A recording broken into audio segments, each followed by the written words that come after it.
Welcome to the world's greatest culinary competition, Young Chef Olympiad 2020, designed for the world's best culinary students, hosted by the IIHM, International Institute of Hotel Management, in association with IHC International Hospitality Council.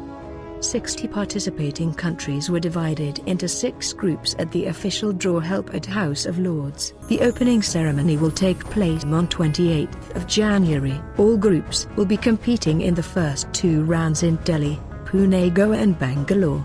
All 60 countries will fly down to Kolkata for the finals, plate trophy competition, and lastly the grand closing ceremony, which will take place on 2nd of February 2020. Uganda, which is in Group F, will have round 1 and 2 cook-offs in Pune.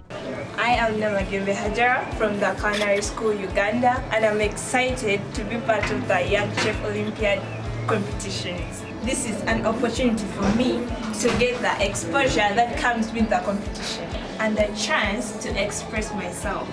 I am excited to be part of the global competition.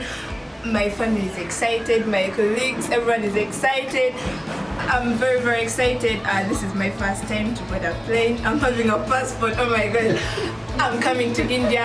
I've been just studying about the Indian cuisine from class. Now I'm going to be able to meet the origin, to see those flavors, everything I've been hearing and seeing. And my name is Chef Henry, the director and founder of the Culinary School Uganda, and I'm very excited to be a part of the Young Chef Olympiad. Every time we get the news about the competition, there's a buzz of excitement and happiness at the Culinary School, because everybody wants to be a part of it. Everybody wants to go to India. They want to experience the cuisine and the flavors and the people, but the whole exposure that comes with the competition. So we are very excited, and this time we have chosen our own Hajarah Namagembe to represent us in the Young Chef Olympiad 2020, and we are excited.